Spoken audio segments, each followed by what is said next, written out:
Hello, this is Amanda, your host of Supernatural Success. We are going to dive into Napoleon Hill's phenomenal work, Think and Grow Rich. Today we're doing Chapter 1, Introduction, the man who thought his way into a partnership with Thomas A. Edison. Truly, thoughts are things, and powerful things at that, when they are mixed with definiteness of purpose, persistence, and a burning desire for their translation into riches or other material objects. A little more than 30 years ago, Edwin C. Barnes discovered how true it is that men really do think and grow rich. His discovery did not come about at one sitting. It came little by little, beginning with a burning desire to become a business associate of the great Edison. One of the chief characteristics of Barnes' desire was that it was definite. He wanted to work with Edison, not for him. Observe carefully the description of how he went about translating his desire into reality, and you will have a better understanding of the 13 principles which lead to riches. When this desire or impulse of thought first flashed into his mind, he was in no position to act upon it. Two difficulties stood in his way. He did not know Mr. Edison, and he did not have enough money to pay his railroad fare to Orange, New Jersey. These difficulties were sufficient to have discouraged the majority of men from making any attempt to carry out the desire. But his was no ordinary desire. He was so determined to find a way to carry out his desire that he finally decided to travel by blind baggage rather than be defeated. To the uninitiated, this means that he went to East Orange on a freight train. He presented himself at Mr. Edison's laboratory and announced he had come to go into business with the inventor. In speaking of the first meeting between Barnes and Edison years later, Mr. Edison said, "He stood there before me looking like an ordinary tramp, but there was something in the expression of his face which conveyed the impression that he was determined to get what he had come after." I had learned from years of experience with men that when a man really desires a thing so deeply that he is willing to stake his entire future on a single turn of the wheel in order to get it, he is sure to win. I gave him the opportunity he asked for because I saw he had made up his mind to stand by until he succeeded. Subsequent events proved that no mistake was made. Just what young Barnes said to Mr. Edison on that occasion was far less important than that which he thought. Edison himself said so. It could not have been the young man's appearance which got him his start in the Edison office, for that was definitely against him. It was what he thought that counted. If the significance of this statement could be conveyed to every person who reads it, there would be no need for the remainder of this book. Barnes did not get his partnership with Edison on his first interview. He did get a chance to work in the Edison offices at a very nominal wage, doing work that was unimportant to Edison, but most important to Barnes because it gave him an opportunity to display his merchandise where his intended partner could see it. Months went by. Apparently nothing happened to bring the coveted goal which Barnes had set up in his mind as his definite major purpose, but something important was happening in Barnes's mind. He was constantly intensifying his desire to become the business associate of Edison. Psychologists have correctly said that when one is truly ready for a thing, it puts in its appearance. Barnes was ready for a business association with Edison. Moreover, he was determined to remain ready until he got that which he was seeking. He did not say to himself, "Oh, well, what's the use? I guess I'll change my mind and try for a salesman's job." But he did say, "I came here to go into business with Edison, and I'll accomplish this end if it takes the remainder of my life." He meant it. What a different story men would have to tell if only they would adopt a definite purpose and stand by that purpose until it had to become an all-consuming obsession. Maybe young Barnes did not know it at the time, but his bulldog determination, his persistence in standing back of a single desire, was destined to mow down all opposition and bring him the opportunity he was seeking. When the opportunity came, it appeared in a different form and from a different direction than Barnes had expected. That is one of the tricks of opportunity. It has a sly habit of slipping in by the back door, and often it comes disguised in the form of misfortune or temporary defeat. Perhaps this is why so many fail to recognize opportunity. Let me just read that again. That is one of the tricks of opportunity. It has a sly habit of slipping in by the back door, and often it comes disguised in the form of misfortune or temporary defeat. Perhaps this is why so many fail to recognize opportunity. Mr. Edison had just perfected a new office device known at that time as the Edison dictating machine, now the Ediphone. His salesmen were not enthusiastic over the machine. They did not believe it could be sold without great effort. Barnes saw his opportunity. It had crawled in quietly, hidden a queer-looking machine which interested no one but Barnes and the inventor. Barnes knew he could sell the Edison dictating machine. He suggested this to Edison and promptly got his chance. He did sell the machine. In fact, he sold it so successfully that Edison gave him a contract to distribute and market it all over the nation. Out of that business association grew the slogan, "Made by Edison and installed by Barnes." The business alliance has been in operation for more than 30 years. Out of it, Barnes has made himself rich in money, but he has done something infinitely greater. He has proved that one really may think and grow rich. How much actual cash that original desire of Barnes has been worth to him, I have no way of knowing. Perhaps it has brought him $2 or $3 million, but the amount, whatever it is, becomes insignificant when compared with the greater asset he acquired in the form of definite knowledge that an intangible impulse of thought can be transmuted into its physical counterpart by the application of known principles. Barnes literally thought himself into a partnership with the great Edison. He thought himself into a fortune. He had nothing to start with except the capacity to know what he wanted and the determination to stand by that desire until he had realized it. He had no money to begin with. He had but little education. He had no influence, but he did have initiative, faith, and the will to win. With these intangible forces, he made himself number one man with the greatest inventor who ever lived.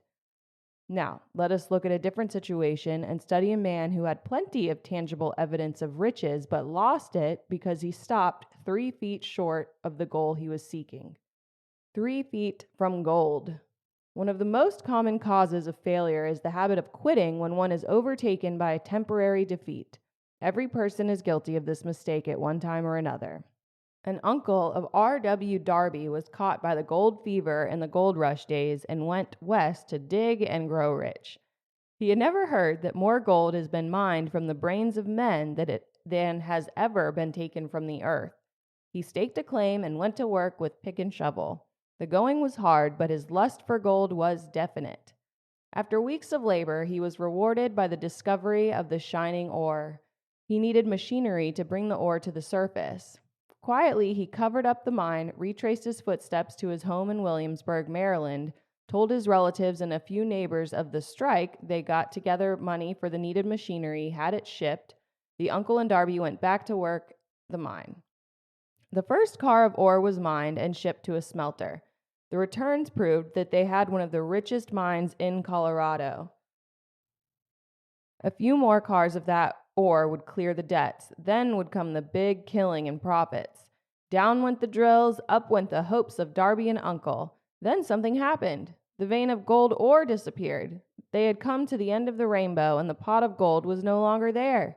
They drilled on, desperately trying to pick up the vein again, all to no avail. Finally, they decided to quit.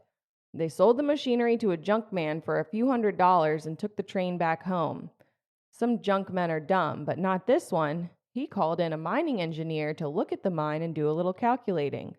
The engineer advised that the project had failed because the owners were not familiar with the fault lines. His calculation showed that the vein would be found just 3 feet from where the Darbys had stopped drilling.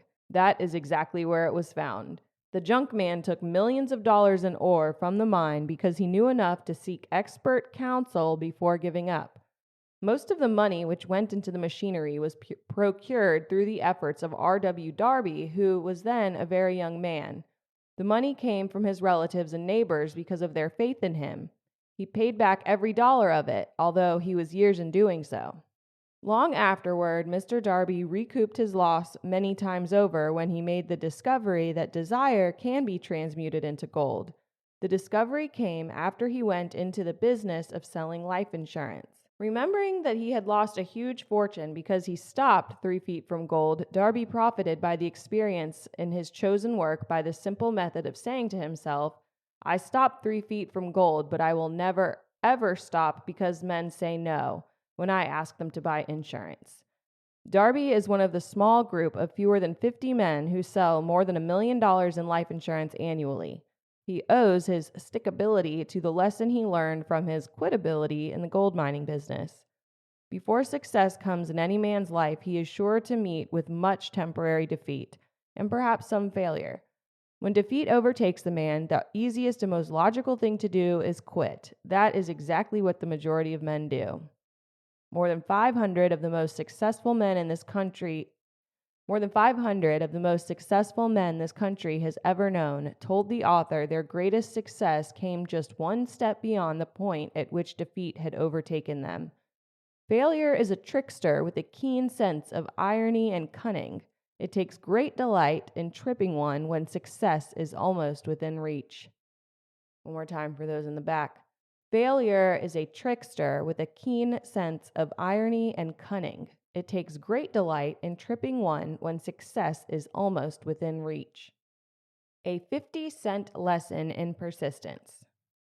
Shortly after Mr. Darby received his degree from the University of Hard Knocks and had decided to profit by his experience in the gold mining business, he had the good fortune to be present on an occasion that proved to him that no does not necessarily mean no. One afternoon, he was helping his uncle grind wheat in an old-fashioned mill. The uncle operated a large farm on which a number of colored sharecrop farmers lived. Quietly, the door was opened, and a small colored child, the daughter of a tenant, walked in and took her place near the door.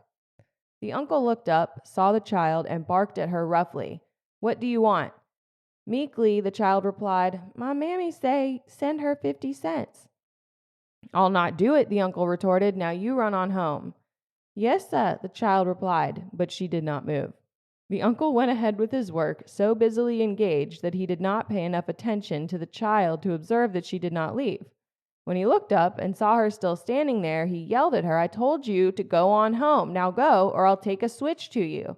The little girl said, "Yes, sir," but she did not budge an inch. The uncle dropped a sack of grain he was about to pour into the mill hopper, picked up a barrel stave, and started toward the child with an expression on his face that indicated trouble. Darby held his breath. He was certain he was about to witness a murder. He knew his uncle had a fierce temper. He knew that colored children were not supposed to defy white people in that part of the country. When the uncle reached the spot where the child was standing, she quickly stepped forward one step, looked up into his eyes, and screamed at the top of her shrill voice, "My mammy's got to have that 50 cents. The uncle stopped, looked at her for a minute, then slowly laid the barrel stave on the floor, put his hand in his pocket, took out $50 and gave it to her. The child took the money and slowly backed toward the door, never taking her eyes off the man whom she had just conquered. Good girl. After she had gone, the uncle sat down on a box and looked out the window into space for more than 10 minutes. He was pondering with awe over the whipping he had just taken. Mr. Darby, too, was doing some thinking. That was the first time in all his experience that he had seen a colored child deliberately master an adult white person. How did she do it? What happened to his uncle that caused him to lose his fierceness and become as docile as a lamb? What strange power did this child use that made her master over her superior? These and other similar questions flashed into Darby's mind, but he did not find the answer until years later when he told me the story. Strangely, the story of this unusual experience was told to the author in the old mill on the very spot where the uncle took his whipping. Strangely, too, I had devoted nearly a quarter of a century to the study of the power which enabled an ignorant, illiterate, colored child to conquer an intelligent man. As we stood there in that musty old mill, Mr. Darby repeated the story of the usual conquest and finished by asking, "What can you make of it? What strange power did that child use that so completely whipped my uncle?" The answer to his question will be found in the principles described in this book. The answer is full and complete. It contains details and instructions sufficient to enable anyone to understand and apply the same force which the little child accidentally stumbled upon. Keep your mind alert, and you will observe exactly what strange power came to the rescue of the child. You will catch a glimpse of this power in the next chapter. Somewhere in the book, you will find an idea that will quicken your receptive powers and place at your command for your own benefit this same irresistible power. The awareness of this power may come to you in the first chapter, or it may flash into your mind in some subsequent chapter. It may come in the form of a single idea, or it may come in the nature of a plan or a purpose. Again, it may cause you to go back into your past experiences of failure or defeat and bring to the surface some lesson by which you can regain all that you lost through defeat. After I had described to Mr. Darby the power unwittingly used by the little colored child, he quickly retraced his 30 years of experience as a life insurance salesman and frankly acknowledged that his success in that field was due in no small degree to the lesson he had learned from the child. Mr. Darby pointed out, every time a prospect tried to bow me out without buying, I saw that child standing there in the old mill, her big eyes glaring in defiance, and I said to myself, I've got to make this sale. The better portion of all sales I have made were made after people had said no. He recalled, too, his mistake in having stopped only 3 feet from gold. But, he said, that experience was a blessing in disguise. It taught me to keep on keeping on. No matter how hard the going may be, a lesson I needed to learn before I could succeed in anything. This story of Mr. Darby and his uncle, the colored child, and the gold mine doubtless will be read by hundreds of men who make their living by selling life insurance, and to all of these, the author wishes to offer the suggestion that Darby owes to these 2 experiences his ability to sell more than $1 million of life insurance every year. Life is strange and often imponderable. Both the successes and the failures have their roots in simple experiences. Mr. Darby's experiences were commonplace and simple enough, yet they held the answer to his destiny in life. Therefore, they were as important to him as life itself. He profited by these 2 dramatic experiences because he analyzed them and found the lesson that they taught. But what of the man who has neither the time nor the inclination to study failure in search of knowledge that may lead to success?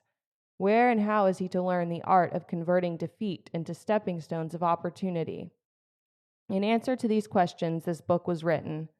The answer called for a description of 13 principles, but remember as you read, the answer you may be seeking to the questions which have caused you to ponder over the strangeness of life may be found in your own mind. Through some idea, plan, or purpose which may spring into your mind as you read. One sound idea is all that one needs to achieve success. The principles described in this book contain the best and the most practical of all that is known concerning ways and means of creating useful ideas. Before we go any further in our approach to the description of these principles, we believe you are entitled to receive this important suggestion. When riches begin to come, they come so quickly in such great abundance that one wonders where they have been hiding during all those lean years. This is an astounding statement, and all the more so when we take into consideration the popular belief that riches come only to those who work hard and long. When you begin to think and grow rich, you will observe that riches begin with a state of mind, with definiteness of purpose, with little or no hard work. You and every other person ought to be interested in knowing how to acquire that state of mind which will attract riches. I spent 25 years in research analyzing more than 25,000 people because I, too, wanted to know how wealthy men became that way. Without that research, this book could not have been written. Here, take notice of a very significant truth. The business depression started in 1929 and continued on to an all-time record of destruction until sometime after President Roosevelt entered office. Then the depression began to fade into nothingness. Just as an electrician in a theater raises the light so gradually that the darkness is transmuted into light before you realize it, so did the spell of fear in the minds of people gradually fade away and become faith. Observe very closely as soon as you master the principles of this philosophy and begin to follow the instructions for applying those principles, your financial status will begin to improve and everything you touch will begin to transmute itself into an asset for your benefit. Impossible? Not at all. One of the main weaknesses of mankind is the average man's familiarity with the word impossible. He knows all the rules which will not work. He knows all the things which cannot be done. This book was written for those who seek the rules which have made others successful and are willing to stake everything on those rules. A great many years ago, I purchased a fine dictionary. The first thing I did with it was to turn the word impossible and neatly clip it out of the book. That would not be an unwise thing for you to do. Hint, hint. Get a dictionary and cut out the word impossible. Napoleon Hill sprinkles some concrete suggestions that he recommend you do, and this is the first one he talks about. Definitely recommend that. Success comes to those who become success conscious. Failure comes to those who indifferently allow themselves to become failure conscious.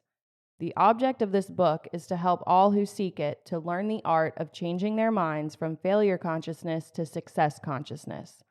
Another weakness found in altogether too many people is the habit of measuring everything and everyone by their own impressions and beliefs. Some who will read this will believe that no one can think and grow rich. They cannot think in terms of riches because their thought habits have been steeped in poverty, want, misery, failure, and defeat. These unfortunate people remind me of a prominent Chinese who came to America to be educated in American ways. He attended the University of Chicago. One day, President Harper met this young Oriental on the campus, stopped to chat with him for a few minutes, and asked what had impressed him as being the most noticeable characteristic of the American people. "Why," the Chinaman exclaimed, "the queer slant of your eyes. Your eyes are off slant." What do we say about the Chinese? We refuse to believe that which we do not understand. We foolishly believe that our own limitations are the proper measure of limitations. Sure, the other fellow's eyes are off slant because they are not the same as our own. Millions of people look at the achievements of Henry Ford after he has arrived and envy him because of his good fortune or luck or genius or whatever it is that they credit for Ford's fortune. Perhaps one person in every 100,000 knows the secret of Ford's successes, and those who do know are too modest or too reluctant to speak of it because of its simplicity. A single transaction will illustrate the secret perfectly. A few years back, Ford decided to produce his now famous V8 motor. He chose to build an engine with the entire 8 cylinders cast in one block and instructed his engineers to produce a design for the engine. The design was placed on paper, but the engineers agreed to a man that it was simply impossible to cast an 8-cylinder gas engine block in one piece. Ford said, "Produce it anyway." But they replied, "It's impossible." "Go ahead," Ford commanded, "and stay on the job until you succeed, no matter how much time is required." The engineers went ahead. There was nothing else for them to do. If they were to remain on the Ford staff, 6 months went by, nothing happened. Another 6 months passed, and still nothing happened. The engineers tried every conceivable plan to carry out the orders, but the thing seemed out of the question, impossible. At the end of the year, Ford checked with his engineers, and again they informed him that they had found no way to carry out his orders. "Go right ahead," said Ford. "I want it, and I'll have it." They went ahead, and then, as if by a stroke of magic, the secret was discovered. The Ford determination had won once more. This story may be described with minute accuracy, but the sum and substance of it is correct.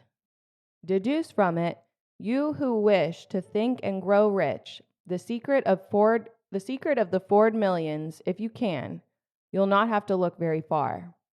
Henry Ford is a success because he understands and applies the principles of success. One of these is desire, knowing what one wants. Remember this Ford story as you read and pick out the lines in which the secret of his stupendous achievement have been described. If you can do this, you can lay your finger on the particular group of principles which made Henry Ford rich. You can equal his achievements in almost any calling for which you are suited.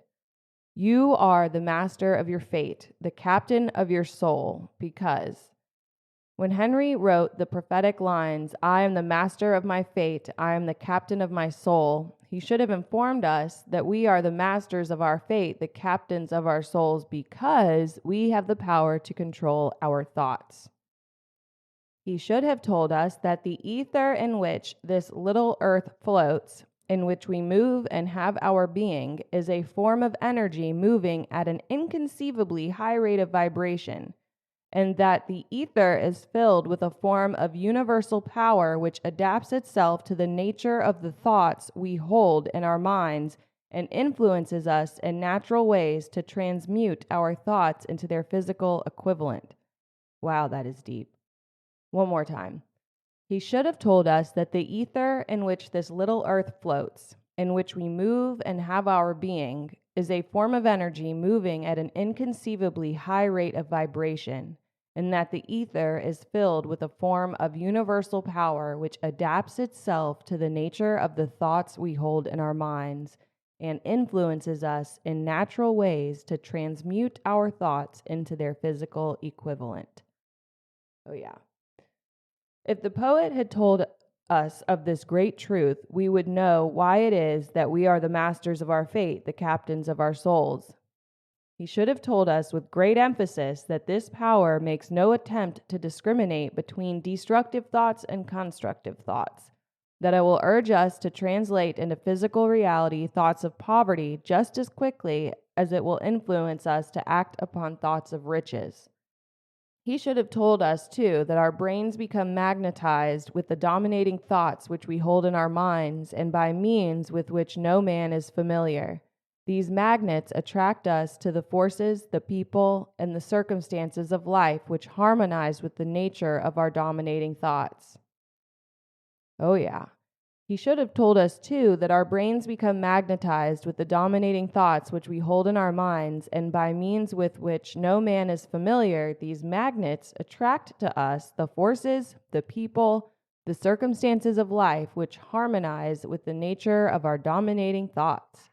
He should have told us that before we can accumulate riches in great abundance, we must magnetize our minds with intense desire for riches, that we must become money conscious until the desire for money drives us to create definite plans for acquiring it. But being a poet and not a philosopher, Henley contented himself by stating a great truth in poetic form, leaving those who followed him to interpret the philosophical meaning of his lines. Little by little, the truth has unfolded itself until now appears certain that the principles described in this book hold the secret of mastery over our economic fate. We are now ready to examine the first of these principles. Maintain a spirit of open-mindedness and remember as you read, they are the invention of no one man. The principles were gathered from the life experiences of more than 500 men who actually accumulated riches in huge amounts, men who began in poverty but with little education, without influence. The principles worked for these men, you can put them to work for your own enduring benefit. You will find it easy, not hard, to do. Before you read the next chapter, I want you to know that it conveys factual information which might easily change your entire financial destiny, as it has so definitely brought changes of stupendous proportions to two people described. I want you to know also that the relationship between these two men and myself is such that I could have taken no liberties with the facts, even if I had wished to do so. One of them has been my closest personal friend for almost 25 years. The other is my own son.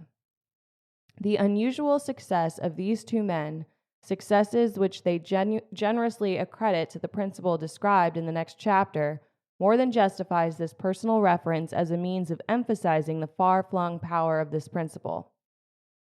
Almost 15 years ago, I delivered the commencement address at Salem College, Salem, West Virginia. I emphasize the principle described in the next chapter with so much intensity that one of the members of the graduating class definitely appropriated it and made it a part of his own philosophy.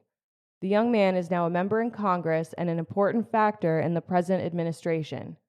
Just before this book went to the publisher, he wrote me a letter in which he so clearly stated his opinion of the principle outlined in the next chapter that I've chosen to publish his letter as an introduction to that chapter.